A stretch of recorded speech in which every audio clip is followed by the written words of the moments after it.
Good morning students, myself Rajeshwari Devi Rathore. आज हम BA part 3 का first paper history of modern India का नया टॉपिक ले रहे हैं। आंग्ल मराठा प्रथम युद्ध या first Anglo Maratha war 1775 to 1782। पहले हम ले रहे हैं युद्ध के कारण। पहला कारण है अंग्रेज़ों की मराठा क्षेत्र में महत्वाकांक्षाएं। अंग्रेज़ों ने मराठों के साथ संबंध मधुर रखे और 1758 में उनके क्षेत्र में व्यापारिक सुविधाएं तथा 10 गांव जागीर के रूप में प्राप्त कर लिए थे। इसके उपरांत उन्होंने सालसीट और बसीन को प्राप्त करने का भी प्रयास किया और इस हेतु उन्होंने 1759 में प्राइस को बातचीत करने भेजा। वह अपने उद्देश्य में असफल रहा। 1767 में माधवराव प्रथम के पास मॉस्टीन थॉमस को भेजा गया। मॉस्टीन ने भी पुनः सालसीट और बसीन प्राप्त करने की मांग की, परंतु वह भी अपने मिशन में असफल रहा। इससे बम्बई का गवर्नर नाराज़ हो गया और उचित अवसर की प्रतीक्षा करने लगा। पेशवा माधवराव की मृत्यु से वह अवसर उसे प्रदान कर दिया। दूसरा है रघुनाथ राव का बम्बई जाना। 18 नवंबर 1772 को माधवराव की निसंतान मृत्यु हो गई, अतः उसका भाई नारायण राव पेशवा की गद्दी पर बैठा। लेकिन उसका चाचा रघुनाथ राव या राघोबा स्वयं पेशवा बनना चाहता था। 1773 को नारायण राव की हत्या करवा दी गई और स्वयं को पेशवा घोषित कर दिया।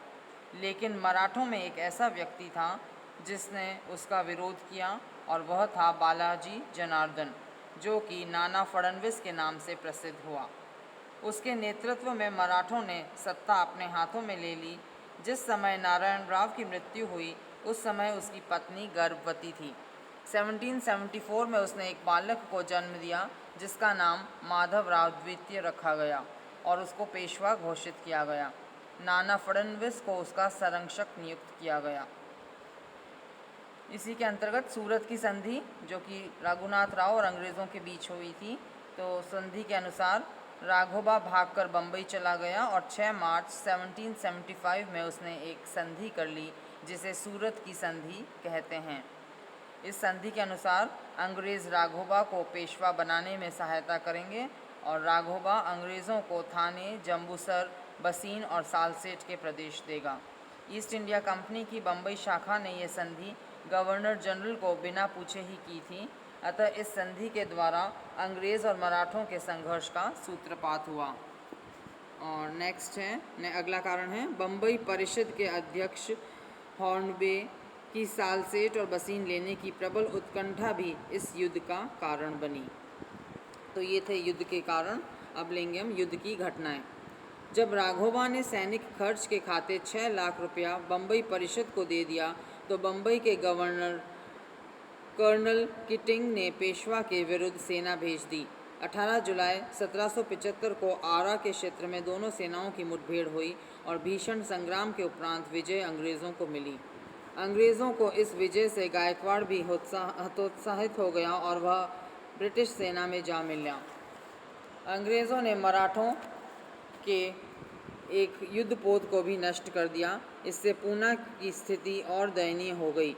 परंतु इसी समय गवर्नर जनरल वॉरेन हेस्टिंग्स ने सूरत की संधि को अवैध घोषित कर दिया और स्वयं ने पेशवा के साथ पुरंदर की संधि 1 मार्च 1776 को कर ली। तो पुरंदर की संधि 1776, इस संधि की शर्तें थी: पहली, सालसेट अंग्रेज़ों के ही अधिकार में रहेगा और भड़ौच जिले की आय भी कंपनी को मिलती रहेगी। दूसरा, कंपनी राघोबा को सैनिक सहायता नहीं देगी। तीसरी, राघोबा की सेना समाप्त कर दी जाएगी, वह केवल 1000 सैनिक रख सकेगा। चौथा, पेशवा अपने चाचा राघोबा को 25,000 रुपया मासिक पेंशन के रूप में देगा।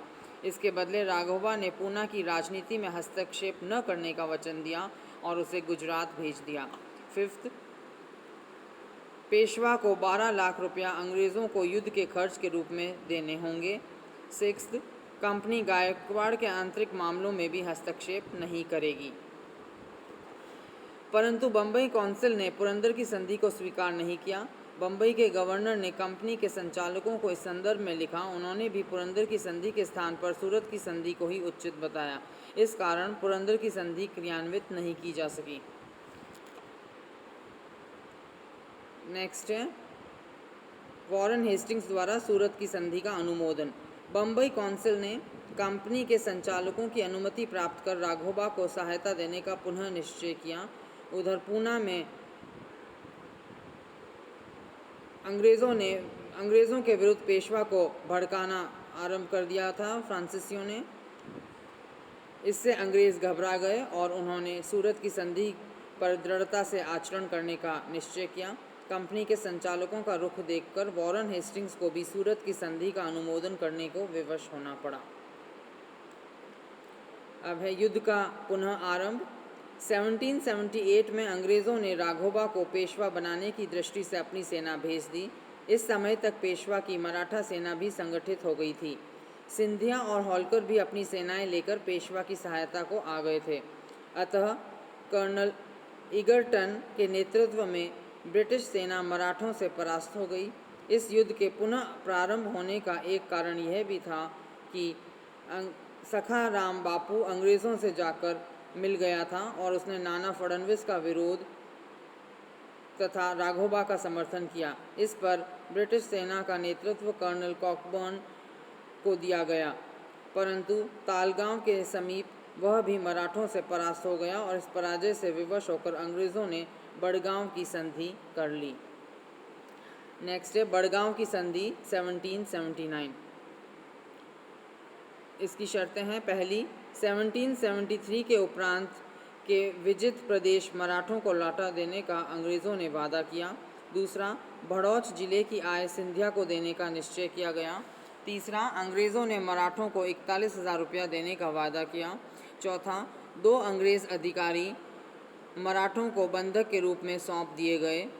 और पांचवा, राघोबा को भी पेशवा को सौंपने का वचन दिया गया। इस पर राघोबा अपने प्राण बचाने के लिए सिंधिया की शरण में चला गया।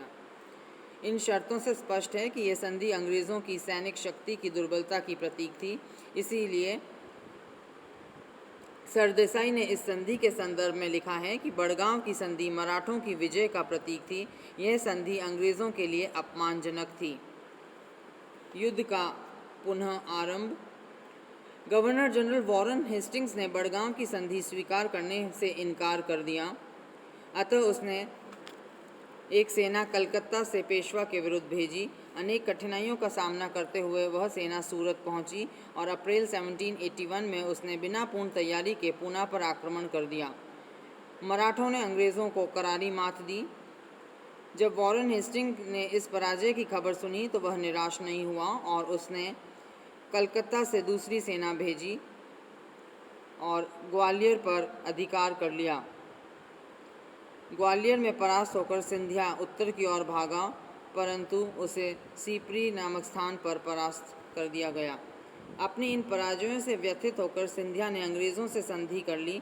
इसके उपरांत उसने मध्यस्थता करके पेशवा और अंग्रेज़ों के बीच भी संधि करवा दी। उधर वॉरेन हेस्टिंग्स भी कंपनी की दयनीय आर्थिक अवस्था के कारण संधि करने को उत्सुक था। अतः दोनों पक्षों में सालबाई की संधि हो गई और सालबाई की संधि 1782 में हुई। इसकी शर्तें इस प्रकार से थीं। पहली, माधव राव द्वितीय को पेशवा स्वीकार कर लिया गया। दूसरा, राघोबा की 3 लाख रुपया वार्षिक पेंशन कर दी गई।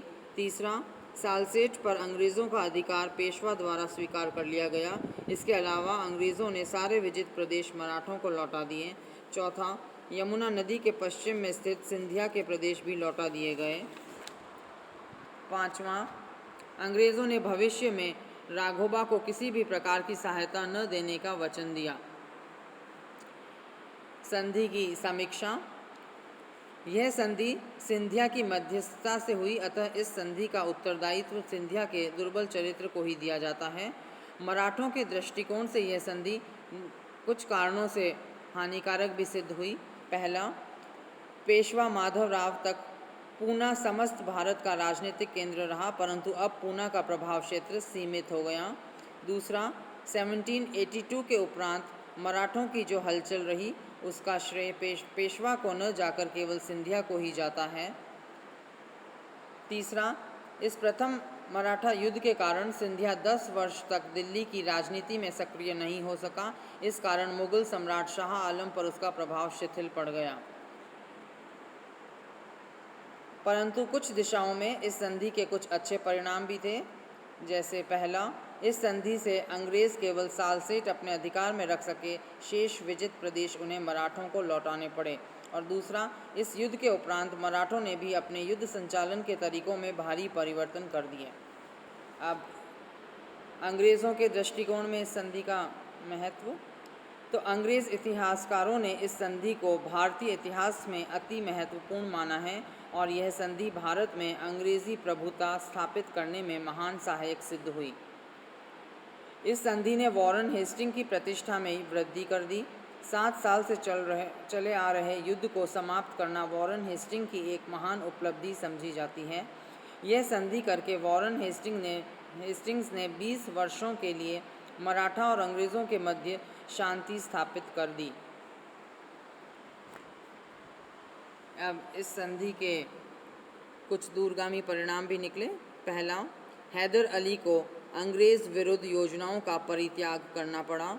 दूसरा, नाना फडणवीस और महादजी सिंधिया में मतभेद उत्पन्न हो गए।